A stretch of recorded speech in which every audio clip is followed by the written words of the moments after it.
So we are live, Teresa, and that would be the fastest that we've ever successfully pushed ourselves live. I see that. Yeah, we're exciting. We're a minute early, and we can see there are a couple people joining us live today, August 4th, here in the United States, for our weekly session of Thursdays with Culture Talk. I will go ahead and get started. I'm Cynthia Forstman, dialed in today from Denver, Colorado, and I am with Teresa Agresta. Good morning. Good morning. Teresa is my sister. She is my co-founder at CultureTalk. And just a quick word about CultureTalk. What is CultureTalk? CultureTalk is a platform that looks at workplace culture in a very holistic way. It's a full thought about workplace culture that considers the individuals and leaders that are part of an organization, how those people roll up into teams, and then ultimately how those teams form the organizational system, and the ability to measure, manage, develop, and create stronger organizations and individuals using a framework we call Archetypes. So we come here every Thursday, almost every Thursday. We say most Thursdays here on LinkedIn to share different things about organizational culture, what's happening out there in regards to conversations about workplace culture. Why is this conversation percolating, and people want strategies for dealing with workplace culture, and also to share what our own network of partners at CultureTalk is doing with the CultureTalk platform and system. So we're going to dive in today to the second in a series we're calling the Roadmap series. But before we do, I want to make two quick announcements because we have two events coming up. One is going to be on August 23rd. And it is a curated workshop experience for people who may be interested in jumping into workplace culture and the conversation we're having using the Archetype framework. We're going to include a link to that workshop if you would like to be part of a small group that we're going to put together. It's on August 23rd. It's called Two Sides of the Culture Equation. Second announcement, we will be starting our next certification cohort, CultureTalk certification cohort, on September 6th. That would be September 7th in some parts of the world. But it's an 8-week training program for coaches, consultants, and in-house leaders who are looking for modern ways to lead the culture conversation. We'll include a link to that as well. So Teresa, can you kick us off for part 2 of the Roadmap series? Why are we talking about this? Yeah, absolutely. So I think one of the critical visuals that might come up for people when they think about assessment tools is something sitting somewhere gathering dust. Whether it's in a binder, some consultant came back and delivered the results of a report. Or maybe it's stuck in some drawer and, each employee had an individual assessment. And the key thing is we see it gathering dust. And that is not the experience that people have when they're working with the Archetype framework. Really, I think it's this key about being able to activate the results that you get when you come out of an Archetype assessment. And the many ways that not only is it not gathering dust, but it starts you out on a journey. It starts you out, you start by understanding, where am I, or where are we as a team or an organization, depending on which side of this equation you're starting with. Where are we today?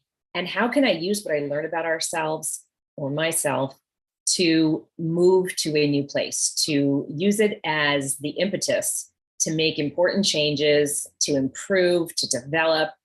And that's the opportunity that we're witnessing unfold when people are working with this framework. So that's why we're calling this the Roadmap series, because it will take you somewhere Yeah, And and I want to add one quick thing about the framework itself and why it's a journey. I love that expression that you just used, Teresa. And that's that it's storytelling. Archetype, when we talk about archetype, it's stories, and stories are sticky, right? They're memorable, they're easy to communicate, they're like a shortcut to seeing and hearing each other. So, okay. Okay. All right. So we are going to talk today about teams. How do you build teams? Last week, we talked about leadership development. This week, we're going to talk about team development. And you can get some more. We'll post a link below the video today to a new article that we just posted on LinkedIn. We are really excited about a lot of the ideas that are coming through that article. We're going to take them apart a little bit and talk about some of those as we move through this conversation about teamwork today. I think when we think about teamwork, there are a number of elements, that have been studied. How do you create an effective team? One that's really notable, goes back a few years, but rings really true at a foundational level today, is the study that Google did. They called it Project Aristotle. And they were trying to understand within their own organization what makes the most effective outcomes when we look at teams. We know that to drive productivity and overall effectiveness, we need to have that collaborative team effort with people really willing to be vulnerable, work together. And so they were trying to look at all their teams and understand which ones are most successful. And how do we almost create a formula to replicate that? Or how do we help teams to achieve a higher level of success by understanding? And so what Google found with Project Aristotle, that psychological safety was a number one contributor to effective teams. People's willingness to be vulnerable and to make mistakes and have it be okay and know that someone had their back. So one study was Project Aristotle. Yeah, and maybe I can point to another body of work that's pretty well known, and that's Patrick Lisioni, who is the idea person behind the 5 dysfunctions of a team. And he has a whole, in his book and in his work, he talks about, like, again, the most important indicator of effective teamwork is trust. And what is trust? Trust is the ability to be vulnerable with each other. Without trust, there's dysfunction on a team. So that's what we're talking about today, is how do you, as a manager, as a leader, build trust on teams? I had an opportunity to study last year in a program called the Inner MBA, and one of the teachers was a former CEO of the global company Enpro. His name is Steve McAdam. And he said, really, even more than operational strategies, the thing that leaders need the most is ways to manage, he called it the ongoing challenge of human beings working together. And if you can find some ways to cultivate the upside of human potential, right? That's what helps organizations achieve their strategic objectives. So how do we work together? How do we build trust? Okay, so thinking about that, I would love to share some of the many angles, right? So when we think about this, we can approach this from so many different angles. And depending on what your biggest opportunity is, or potentially what your biggest point of pain is, you might choose a different angle to tackle this idea of how do you manage a team. But I think there's no wrong place to start, because once you begin this journey, there's so much strength that you can derive from working with the archetypes and the story patterns. And the more that people understand them, work with them, embrace them, it becomes a shared language. And so you might start out with one of these ideas and then tack on others as new opportunities arise. So just starting in no particular order, let's think about what happens when somebody new joins the team. How do we bring that person on board using the archetype language and framework in a way that makes them, immediately more successful? That, coming into that orientation period, I always like to say, when you start something new, you're a new person in an organization, or you're the new kid on campus, you come in and you're kind of bright-eyed and you've got big ideas, but you're not really sure how you fit in with everybody else. And only over time do you learn, and you kind of, by default, trial and error, figure out how you fit on that team.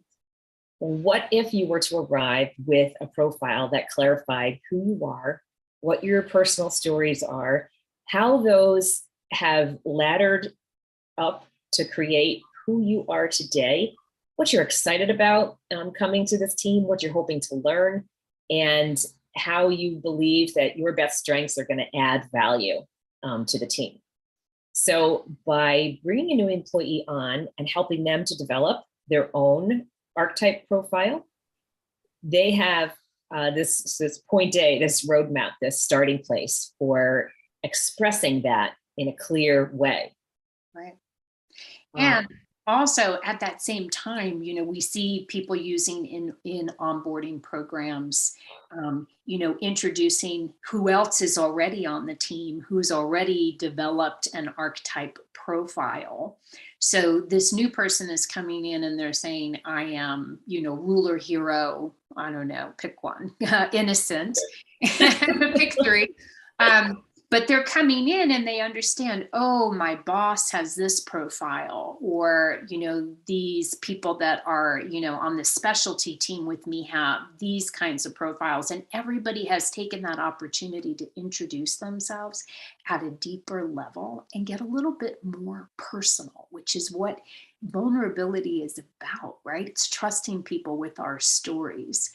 I think one of the really cool things for a leader is when we can produce a report, we call them a team grid, of every person that's on the team. And we have 12 archetypes and they'll have the names of the different individuals on the team. And they can just glance down and they can go, oh, I have a couple of people that have high sage. I have a couple of people that have high lover. Ooh, I don't have any caregivers on the team. It helps them sort of see their team and experience their team in a different way if you're the person leading the team.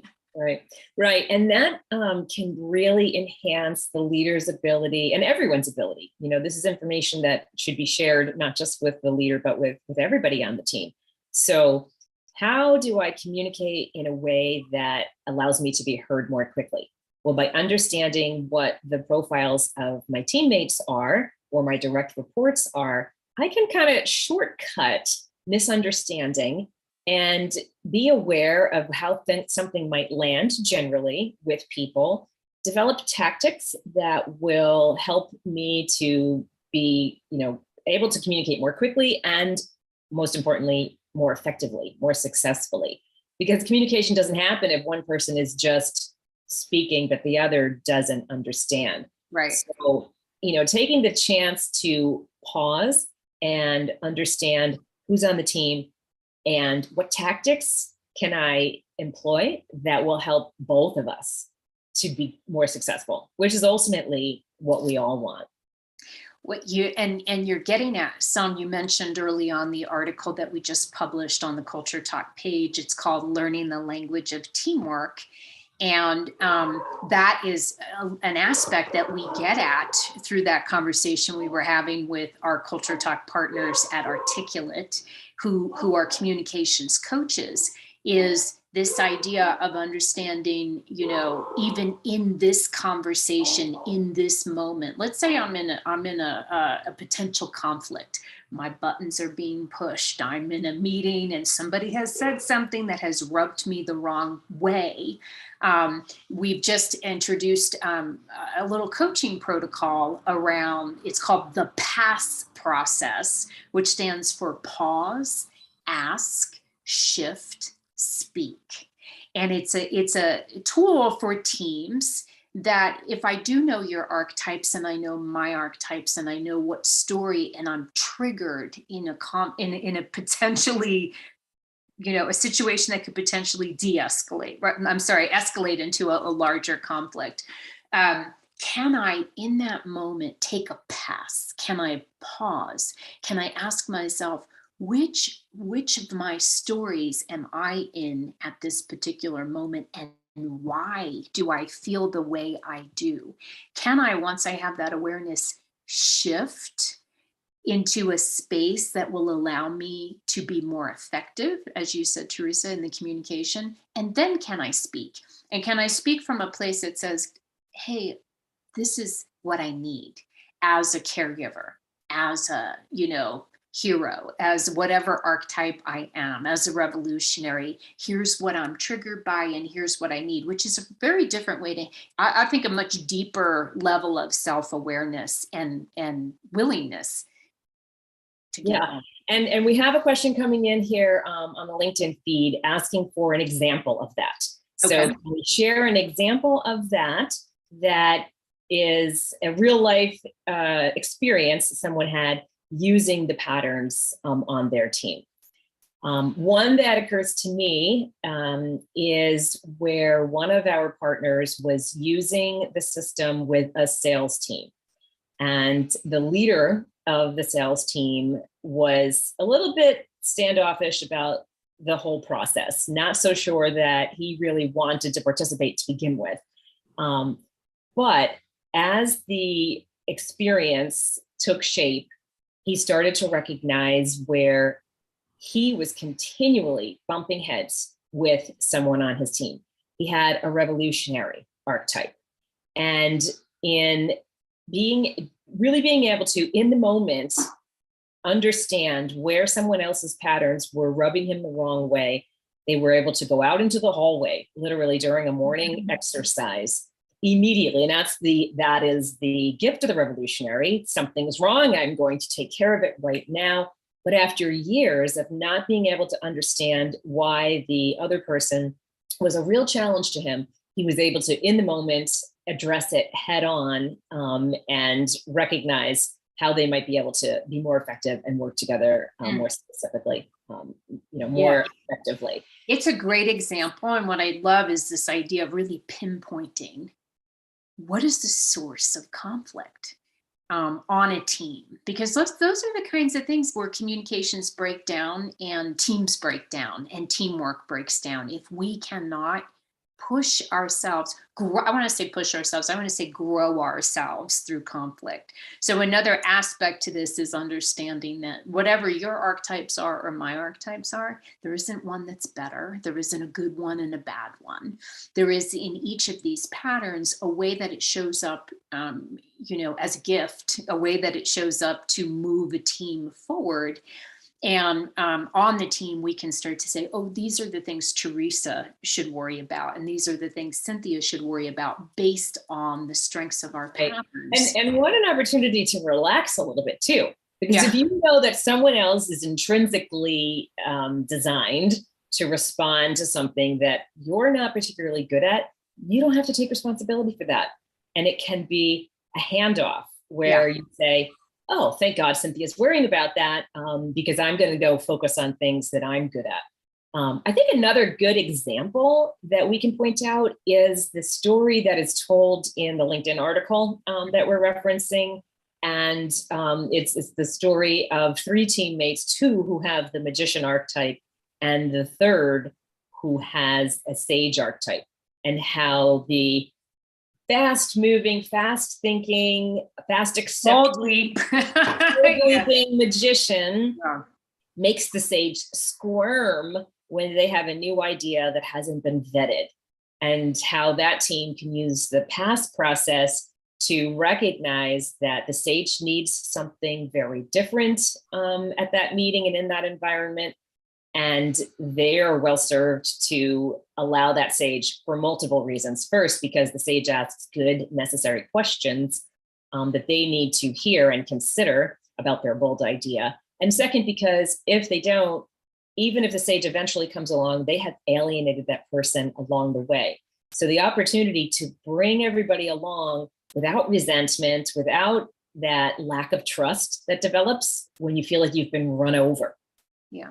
Even if you do have a really good idea. Yeah, and it could go the opposite way too, right? Another idea that came out in the article is sometimes the conflict is between two archetypes from the perspective of they're both operating in their strengths, the strengths of the pattern, but their strengths are sort of like, wired just for that tension, like the magician and the sage that you just described. But also other times, it can be one archetype coming from shadow and one from strength, or it can be two shadows that are, in conflict. So again, this ability to pinpoint where are things breaking down on a team, to own your piece of it, to have the self-awareness to go, "Ooh, I'm contributing in this way, and this is the way I need to shift." It is powerful to watch teams adopt this kind of language. Right. And it goes back to that vulnerability piece, because if we are each being vulnerable, we can say, I'm stuck again. I'm in a hard place. I'm stuck. I'm having a hard time with this. Or, my magician is struggling with the challenges that, your sage is throwing at me. So you can take it like to a safer place. It's not about me and you. It's about these patterns that are showing up, in our interaction. So those are all really great ways when you think about potential conflict, avoiding conflict, addressing challenges, that come up on repeat patterns that we get into on teams, and communication. I think there are, so many things kind of layered in that. Yeah, I think there's a lot of the team dynamic. I think also if we went back to the team grid and a leader understanding, I have these kinds of patterns on the team and I might be missing some, maybe I don't have enough every person or enough sage or whatever the pattern is. A leader can really lean into understanding the overall profile of their team to say things like, what perspective are we missing? If we have a challenge, if we have a problem. So now I'm going to talk about the framework from helping teams solve problems. Have we heard all of these different viewpoints that are important, or do we not have enough of a particular dynamic on a team? And do we need to push ourselves as a team to think about what we're missing in terms of a point of view? Because each of these 12 patterns might solve the same problem a little bit differently. They might notice something a little bit different about the situation. Right. And we might tend to find that if we are hiring from the perspective of people who make us feel comfortable and are a good cultural fit, that we might be stacked, right? So we might look at that team grid and see a lot of people who have similar look like us showing up, right? And they look like us, they sound like us, they made us feel good and comfortable. But to your point, we're missing, some key attributes. So when we get stuck, it might very well be that we are stuck in a repetitive pattern of behavior, and we need to shift and change our behaviors in order to make that change. One thing we haven't talked about is the ability to coach team members. So you alluded to it a little bit right there, but there's so many ways that we can think about making a change or a shift. Could be that somebody has the capacity for a pattern but isn't exercising it. And there are developmental approaches to coaching that person to a higher level of success by tapping into something that they're not activating in a strong way. Could be that somebody might be acting from the shadow side of their pattern, and they have the potential to rise up and become more positive and productive, literally by being shown there are two sides to the way that you're coming at this. And I'm going to encourage and support you to go to a higher level of, Right, because as those individuals are more successful, the team is more successful. Right. And it is so much more effective to get that person and coach that person to a place where they are being a productive member of the team than to start over and try, with somebody new for so many reasons, around the hiring and, when you have attrition on a team. There's so many positive reasons to get the people that you have in-house working together really well. We have another question, Cynthia, coming in, and that is, how would you move everybody on board to accept the process if 2 out of 5 maybe are slower to take up the model? Oh, it's a great question. I love that question. Yeah. So we do see that, right? We do see, when you go in and work with the team, that there's some people that might sit back a little. Yeah, it's that. Some people that are, and I think in part that might be, part of their patterns to be a little bit more skeptical and want a little bit more proof. But I also think that this is the problem with the flavor of the month kind of work that gets brought in often to organizations, where Teresa referenced earlier, we took an assessment, we had this little experience, and now nobody remembers what color, what letter, what shape, whatever they are.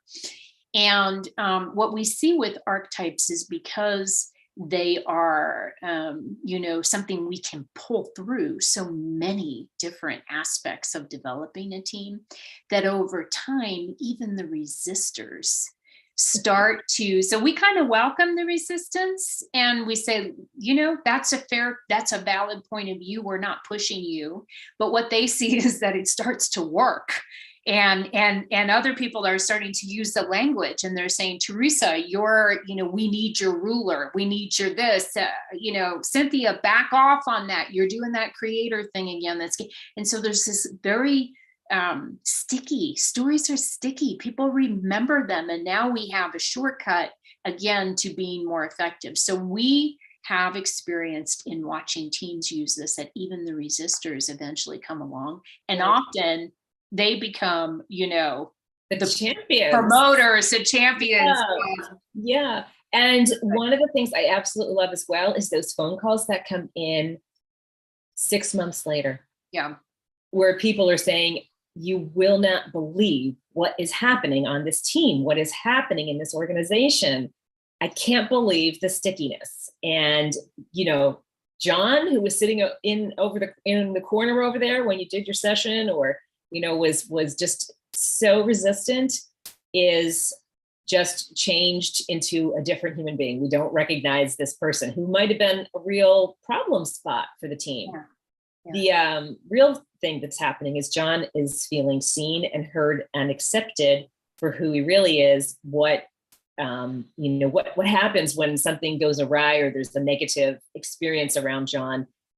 People are starting to see him differently, gives him the space to express himself differently as well. And those things do take time, but the longevity, no dust. Yeah, their seeds are planted. And I want to use as well, in response to that question, the word compassion, because what we see over time is that we start to be a little bit gentler with each other. Not that we don't hold people accountable for the things they need to be accountable for, but we start to, appreciate that John, as a resistor, may also have some parts and patterns that we need that are unfamiliar maybe to our way of being.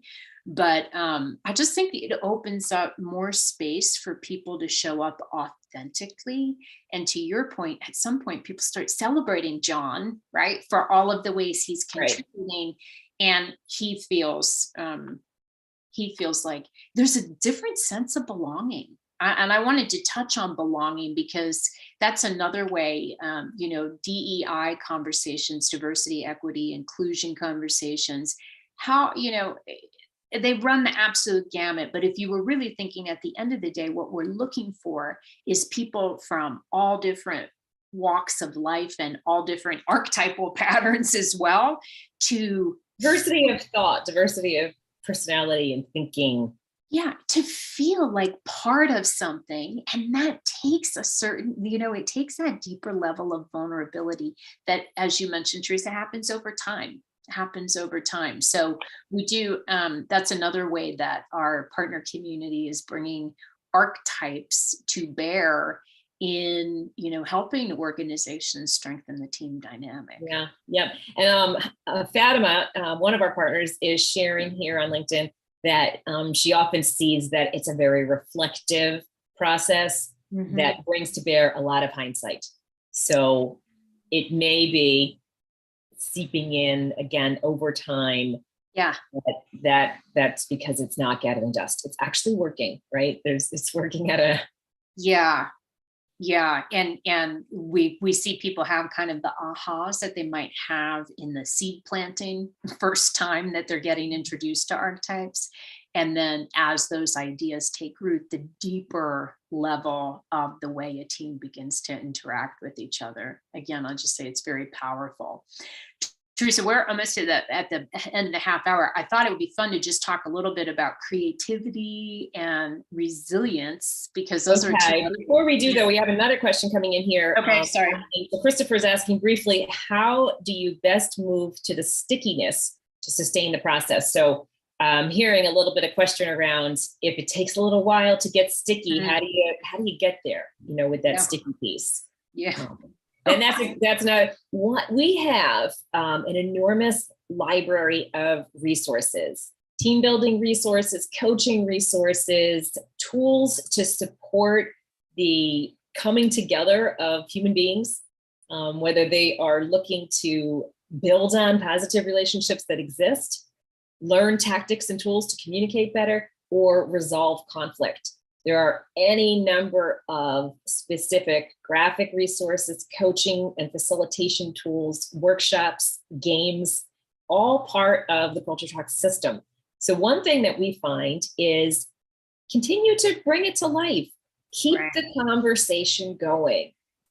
And you have to, in order to do that, it really helps to have some internal champions, people who are committed to not only hearing and being exposed to this system and the language that it provides, but also really learning it and thinking about, how do I keep planting those seeds? So it's not just here we'll plant something in the spring and maybe by the fall we'll see something because it started to work. It really is, the opportunity exists to keep it alive.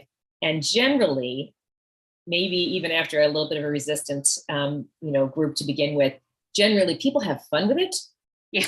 They have a deep connection. Many people in the first exposure, sort of drop deeply into their personal story and how these patterns help them to make sense of that, to communicate that, to language that in a way that, we're told stories are powerful tools in business and you should all learn how to tell a great story, but nobody teaches us how to tell a great story. So allowing that to continue to come up and using some of the tools of the system, which add to the stickiness. And it doesn't take a lot. I'm only going to say you have to focus on this every day. A little bit of refresher, a little bit of introduction, continuing to use the language and keep it alive. Yeah. I'm going to take a slightly different angle on that. I love that answer. And I just want to say that, story is very human. And when people, can create a profile of stories that really resonate with them, they go, yes, this is me. It's a very different experience than being a letter, a color, an angle, an animal, right? Those kinds of things can be fun and you can learn things from them. But at the level of story, you're in the operating system of humanity, right? We share meaning, we share memories, our brains start firing on the same cylinders when we're sharing story. Our hearts start beating in rhythm together. And so part of the stickiness of story is they're quick and they're memorable and they're meaningful. Like I can look into my story and I can see, my own deeper motivations. And so that's a gift too of storytelling. Yeah, absolutely. Okay. All right. So let's close out with, you want to close out maybe with just talking a little bit about how creativity can be accessed through the archetype, like, innovation and creativity. We see a lot of teams that are, specifically designed to, we got to create some innovation and creativity. Tell me a little bit about.